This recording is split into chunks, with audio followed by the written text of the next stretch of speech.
Ashamaa kam jirtu kabajamoo hordoftoota YouTube jabaa miidiyaa hundi keessanuu nagaa keessanii ani nagaa kooti. Egaa har'ammoo haala yeroo irratti hundaa'uudhaan viidiyoo tokko isiniif qabadhee dhufeen jira. Viidiyoo kunis seenaa gabaabaa Boonii Waaqtolaa yookaan Boonii jedhamuudhaan fuula sooshaal miidiyaa kanarratti kan beekamtu. Akkasuma gidduu kana addunyaa kanarraa kan boqotte isiniif qabadhee dhufeen jira waan ta'eef hanga xumura viidiyoo kanatti na faana turaa isin jedha. Akkasumallee namoonni YouTube kana faaratan YouTube kana subscribe godha. Namoonni dura YouTube kana subscribe godhan jirtan immoo viidiyoo kana like, share, comment gochuudhaan na jajjabeessaa isiniin jedha. Walumaan gara seenaa Boonii Waaqtolaa dhaggeeffachuu dabarru. Shamarran dhiibbaa uumuudhaan shamarran hedduudhaaf fakkeenya taate Boontuu Waaqtolaa meeqan keessantu beeka? Boontuu Waaqtolaa fuula sooshaal miidiyaa kanarratti booniidhaan kan beekamtu yoo ta'u, jireenya ishee keessatti seenaa hedduu akka dabarsitee seenaan ni dubbata. Nama tokko qeequu fi cabsuun dura osoo gadi teenyee seenaa inni dabarse qorannee barumsa guddaa nuu ta'a jedheen yaada. Maarree Boontuu Waaqtolaa nama rakkina hedduu dabarsee fi garuu immoo rakkinatti harka hin laannee fi nama abdiin kutanne ta'usee seenaan ni dubbata. Bara shamarran baay'een rakkinatti harka kennanii fi hojiilee hin barbaachisne hojjetan keessaa an garuu of dandeen ofiin of jiraachisa jechuudhaan amma kophee namaa qulqulleessuutti ga'uusee seenaan ni dubbata waan qabatamaa lafa jirudha. Maarree Booniin har'a sadarkaan ishee guddatee ofirra darbitee nama biraa gargaaruu irra keesseetti. Booniin shamarran hedduudhaaf fakkeenya guddaa taateetti. Biyyi lafaa jireenya wanta baay'ee nama barsiiste bakka addaqalaa na. Maarree Booniin kan dhalattee Wallagga Lixaa magaalaa Dongorroo ganda duwwaa tokko yoo ta'u, achitti dhalachuusee seenaan ni dubbata. Saatii ammaa kana dhiibbaa guddaa kan uumaa jirtuuf shamarran hedduudhaaf fakkeenya kan taatedha. Seenaan Boontuu Waaqtolaa akkas ture. Abbaa kan hin qabne yoo taatu, haati ishee qofti akka ishee guddiste seenaan ni dubbata. Haati Boontuu Waaqtolaa harka qalleessa kan turte yoo ta'u, Boontuunis mana obboleettii isheetii hojjechaa akka turte seenaan ni dubbata. Boodarraa magaalaa Dongorroorraa gara magaalaa Naqamteetti godaanuu akka filatte seenaan ni dubbata. Booniinis magaalaa Dongorroorraa gara magaalaa Naqamteetti erga godaantee booda waggaa 3 ol magaalaa Naqamtee keessa akka jiraatte seenaan ni dubbata. Waggoota 3 magaalaa Naqamtee keessatti dabarsite kanas amaloota hin barbaachisne gara jireenya isheetiitti akka dhufan seenaan ni dubbata. Booniin kanaan dura amala kan biraa kan hin qabne yoo ta'u, waggoota 3 kana keessatti garuu xuuxuu, qaamuu fi dhuguu fi amaloota hin barbaachisne garaagaraan gara jireenya isheetti dhufanii. Maarree Boontuunis waggaa 3 guutuu erga magaalaa Naqamtee keessa amala kanaan dabarsitee booda Boontuu Waaqtolaa waggaa 3 erga magaalaa Naqamtee keessa jiraattee booda gara magaalaa Finfinneetti godaanuu murteessite. Yeroo magaalaa Finfinneetti godaantu kanas wanti ishee mudate wanta ajab nama jechisiisuudha. Firaa fi aantii magaalaa Finfinnee keessaa waan hin qabnee fi Booniin jireenya karaa bukkee jiraachuun dirqama itti ta'e. Kanarraa ka'uudhaanis waggoota muraasaa fi Booniin jireenya karaarraa qorra keessa buluu, amaloota hin barbaachisne garaagaraa horachuu eegalte.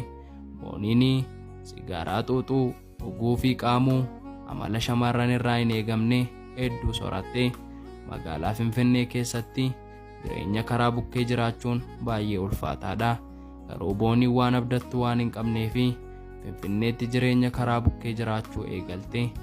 Eeyyee shamarran jireenya karaa bukkee gaafa jiraatanii baay'ee akka ilmoo dhiiraa miti. Ilmoon dhiiraa guyyaa tokko hojjedhee tattaafadheen jireenya kana keessaa ba'a jedhee yaada. Garuu shamarran jireenya isaanii keessatti abdii kutatoodha. Boontuu Waaqtolaa magaalaa Finfinnee keessatti dararama guddaa akka dabarsite waliin ilaalaa turre. Yeroo argatte nyaachaa, yeroo dhabde immoo agabuu bulaa. Yeroo argatte uffachaa, yeroo hin qabne immoo qullaa bulaa. Jireenya dararama guddaa qabu akkamii akka dabarsaa turte waliin ilaalaa turre. Har'a immoo Boontuu Waaqtolaa akkamitti seenaan ishee jijjiirame, jireenya nama tokko akkamitti jiraachaa jirti kan jedhu waliin ilaallaa. Namoonni jaallattanii sheer koppii linkii gochuudhaan hiriyoota keessaniif qoodaa. Ilaa seenaan Boontuu Waaqtolaa akkas ture.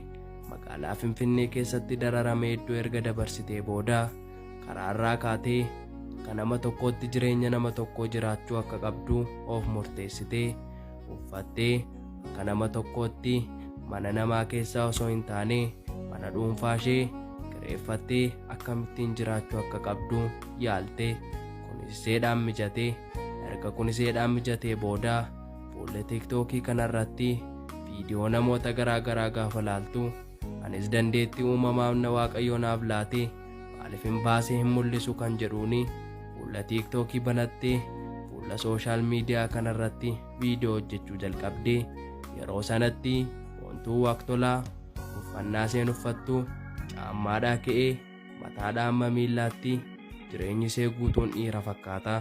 Kanarratti namoonni baay'een kun dhiira moo durba jechuudhaan qeeqa garaagaraa irratti kaasuu jalqabanii qeeqi kun irratti ka'uuni ishee cabsuu danda'a garuu ishee cabsee osoo hin taane baay'ee akka isheen beekamtu godhe.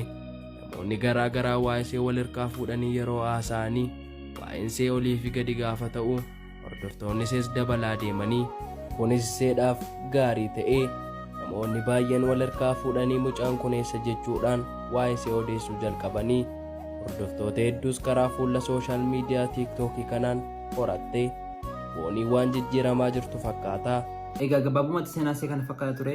Dhugaa dubbachuuf booniin dubartii jabduu fi dubartii cimtuu akkasumas dubartii qaxaleedha. Utuu namoonni baay'een arrabsanii utuu namoonni baay'een qeeqanii isheen garuu kana hundumaa keessa dabartee dhuftee jijjiirama guddaa agarsiisetti. Dhugaa dubbachuuf waggoota lamaanis jijjiirama guddaa agarsiisetti. Gaa'ela qabatteetti. Kana qofaallee miti. Abbaa manaa ishee Joosii wajjin mana suuraallee Joosii Footogiraaf jedhamu banataniiru. Kana malee abbaa manaa ishee makiinaa sarpiraazii godhee turte. Kana qofaa miti waan baay'ee jijjiirama guddaa agarsiisetti. Garuu maal akka ta'e hin beeku malee viidiyoo poosti gochuudhaan biyya lafaa nagaatti jettee poosti gootee daqiiqaa muraasa booddee lubbuun ishee darbee jira. Egaa isin murtoo kana maaliif akka isin irratti murteessan hin beeku. Dhugaa dubbachuuf yeroo namoonni akkasitiin of fannisaa turan yeroo namoonni poostii godhanii of rarraasaa turan namoota akkasiitiif gorsa dabarsaa turte. Mee viidiyoo kana dhaggeeffadhaa. Akka mooltan nagaa jirtu nagaanis ni fatoo. Ani kanan jedhume inni warri karaa sooshaal miidiyaa kanaa karaati FB kanaa jechuudha. Innis gamada ofitti keessanii akka nama of ajjeesuuf jedheetti zimmettanii poostii gootanii lubbuun keenya kun koo wanta qoosaatti dhufte miti ijoollee dhiigatutti dhangala'e dhiigaan bitame lubbuun kun koo akka qoosaatti gaafuma namni nama ajjeesu lubbuun kun daftee nama keessaan baatu bar maanis lubbuu nama lubbuu keessan itti faraddan utuu lubbuudhaan jirtanii yoo rakkatti hidhatte gadi baate kan siraa jetteen jiraattu maal amma kanaaf gochuun garaa waaqaa ofittiin gaddisiisinaa namoonni wantoota akkasii hojjechaa jirtan dhugaa waaqa anna dabbartan baay'ee mana dabbartan ishii bakka nuun kan bitamne dhiigaanidha nama qasimmedhee of ajjeesu miti nuun ijoollee Yesuus kanaaf iyyoo of eeggadhaa badii keessan irraa deebi'aa dhugaa waaqa Yesuus. Akkam turtu nagaa keessanii arrammoo waa isinitti muun dhufe dargaggoota akka kootiif dhaamusan isiniif qabu jechuudha. Dhaggeeffadhaa. Rakkinni darbaa dhalli namaa rakkata jireenyi biyyi lafaa bu'aa bayiidha wanta ta'eef jechuudha. Namoonni har'a rakkina keessan ilaaltanii haxxanii du'atti of laaktanii dhagaa cabsaa kan siraa hojjedhaa jiraadhaa Waaqayyo isinii dabarsa yeroo isaatti. Haxxanii hin galinaa wanta hin taanetti garbicha birrii taatanii haxxanii of hin gurgurinaa kanuma laalaa abdii godhadhaa ishee. Dhageessanii namni waa malee of hin ajjeesu. Yoo viidiyoo kana agartan duraan namoota akkasii gorsa turte namoota akkasitti du'an kana gorsa turte garuu ofuma isheetiin finyoodhaan fuutee of ajjeeste.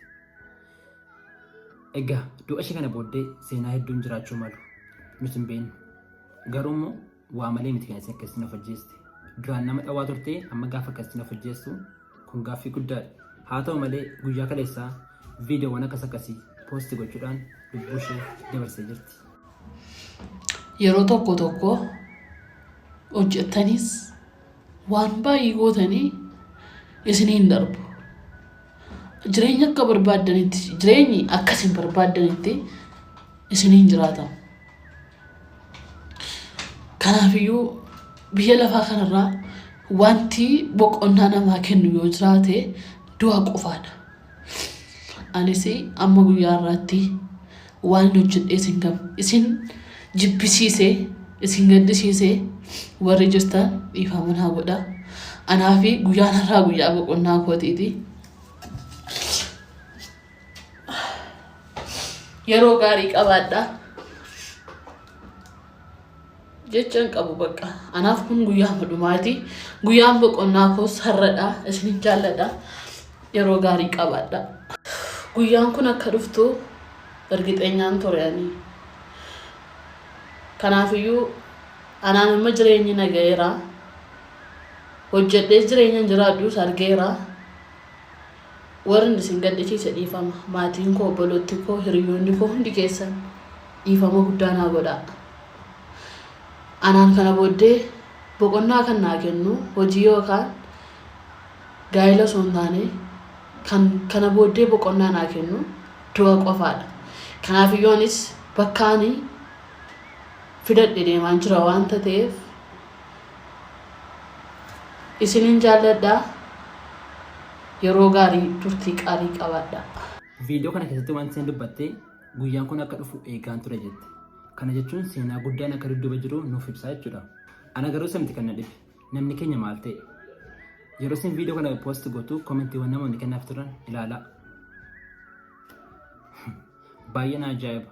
Duuti nama muu kana isin gammachiisa. Baay'ee nama dhiba dhugaa dubbachuuf. Har'a immoo isaan ootu gadi beeraa ta'e wayyoo boonni koo jedhee poostii goggochaa jira. Ani humnaan qabu. Warri humna qabdan immoo viidiyoo kana dabarsinaati dhaggeeffadhaa. Wanta mucaan kuni jedhu zimmeedhaan dhaggeeffadhaa. Booniyoo mucaan garaa keessa jiru dha. Mucaan garaa keessa jiru. Dilluu ta'e dha. Naman ta'e dha. Naman ta'e dha. Nu salphifte dha. Ati salphadha dha. Salphadha dha. Jaakee irraa du'e dha. Jaakee irraa du'e dha. Booniyoo dha. Reeffi kee biyyattaa fe'ame dha. Induutee kee jedhee karaa taftee kee odeessin wayyoo si fayyadee yeroo dhiyootti si boonye reeffi kee nu akka boone karaa tafe nama guddisime karaa tafe. Immoo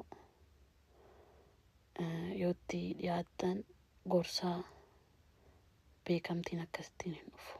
Obboleettii isaa irratti ka'ee beekumsi ta'aafu dhugaa waaqayyooti. Namoonni itti siqatan bichaa dammoo gorsadha mucaa kana. Kana qofaa miti kan na ajaa'ibe immoo bartee tokkotu hawaasa keenya gidduu jira. Innis maalidha? Yeroo namoonni lubbuudhaan jiran, yeroo namoonni hojjetan jabaadhuu jennee wajji jabeessuu hin beeknu. Garuu gaafa du'u wayyoo abaluu koo jennee walii bu'u malee waa tokko hin beeknu. Kaleessa galgala yeroo isheen duute tiktook akkaawuntiin ishee fooloowersii kan irra ture. Har'a garuu agartanii kanadha. Maali namni keenya utuu lubbuun jiru wal jabeessuu hin beeknu. Erga du'ee maal goona? Follow walii goonee eenyu hordofta? Isin hedduu jettee eenyu hordofta follow gootee. Waan akkasitti dhimmi baay'ee gaariidha. Egaa isin lubbuun si darbeera. Namoonni kaan namoonni lubbuun jirtan seenaa ishee kanarraa akka baratan abdii guddaan qaba. Rakkina akkamii keessa hin darbama? Qoromsa meeqa keessa hin darbama? Garuu waan xiqqoodha jennee utuu lubbuu keenya balleessuu baannee baay'ee gaariidhaan jedha. Jabaadha. Xumureera.